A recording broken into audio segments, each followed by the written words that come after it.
then, of course, the other thing that helps me a lot is, so I meditate a lot, I do a lot of practices, I do yoga, and this is about grounding. So for me, this is about grounding. It helps a lot to realize who you are.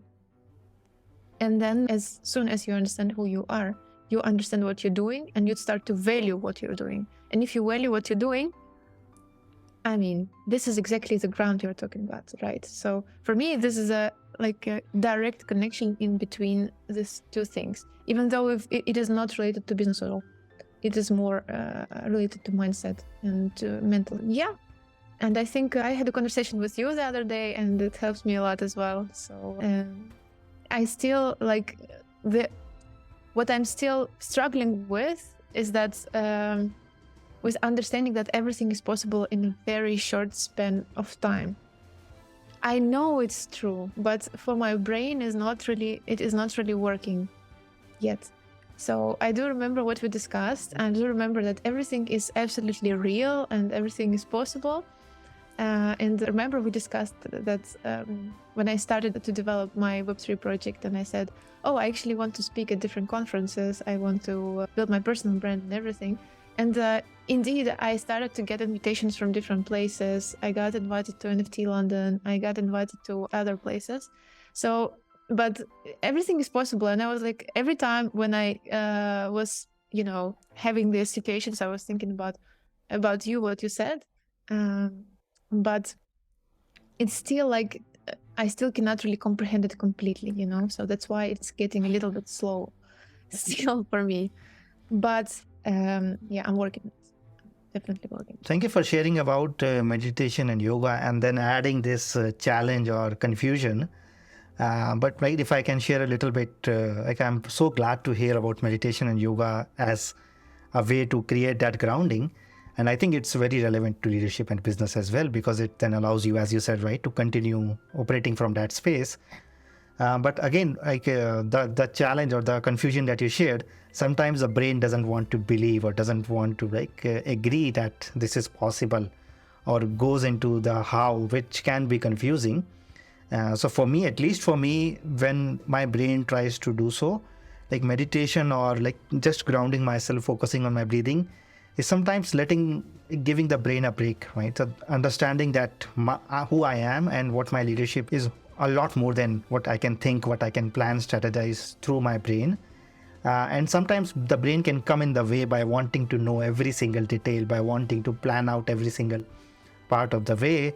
And that can close out serendipity, and that can cause us unnecessarily confusion or stress or worry. So sometimes, to answer right what you were just sharing, for me sometimes it's a practice not to do something else with the brain, but to let the brain go, to basically say to the brain, right, you can relax. Like there is this part of me in meditation which I can go into, and then even when things are uncertain, I would just let them happen, right? So like in one podcast interview, one person said that leadership is the balance between making things happen and letting things happen. So many times you have to, yes, go out and be proactive and make things happen, but many times you just have to let things happen without trying to understand, control, influence. Because the moment you set an intention that I want to do this or I want to create this, immediately people will start giving you opportunities to do so, because you have set something in motion. And then the brain doesn't like that. The brain wants to be in control, wants to figure out everything. And sometimes then you just have to let things happen.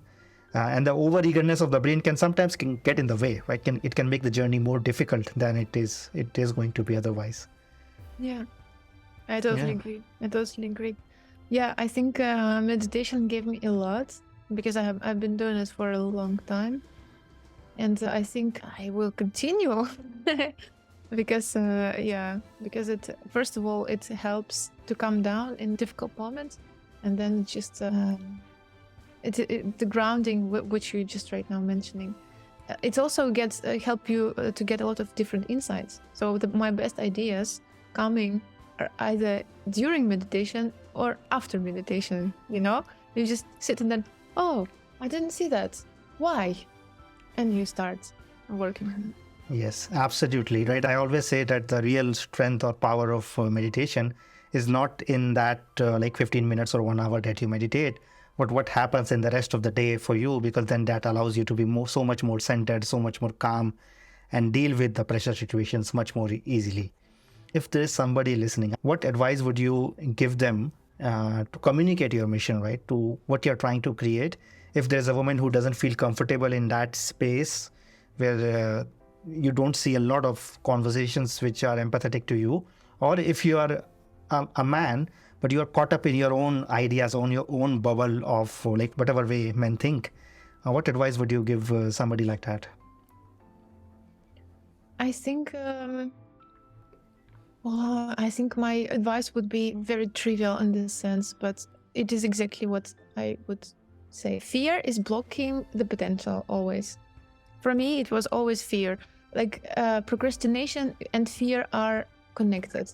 So if you are afraid, like I think fear is actually lays in the very basis on each and every negative feeling that you can have on top of it, you know?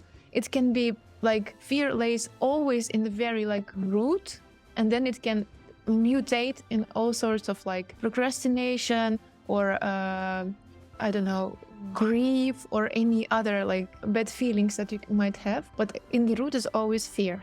So what I can say is that it is important to realize that fear blocks your potential. That's it.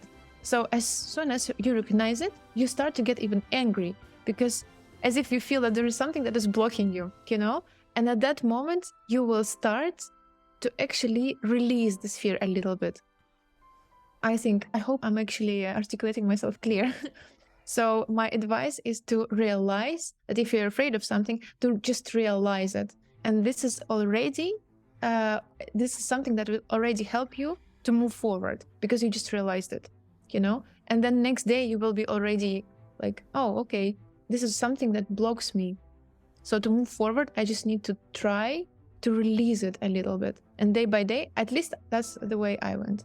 So, yeah. Because starting your own business or being an entrepreneur or being in an environment which is not super friendly or new, or starting the idea which doesn't exist yet, you're always afraid, you know? And I think that this is a tip. Oh, this is so lovely. Yeah, because as you said, right, fear is the foundation. Whether it might show up in anger, frustration, even sometimes guilt and shame. But the underlying emotion, as you said, is fear. And the second thing which you mentioned is it's about releasing it. It's not about adding a judgment over it, that who am I? Like, I shouldn't be feeling fear. So normally we add another layer of judgment over feelings, fear, and that stops us from releasing. So what you said is just realizing that you're stopped by fear and then focusing on releasing it, rather than pushing it down or overcoming it or fighting it. It's a very different way. And one of the things that I have learned is that the fear never stops us. What stops us is we stop the fear. So if we stop the fear from coming out or acknowledging, that is what is stopping us right in our tracks. But if we can let the fear come out, maybe through tears, through some kind of expression, journaling, meditation, whichever way, that unblocks you, that releases that energy, that motivation, which allows you to then move forward, even as you said, right, in an unfriendly, unfamiliar environment.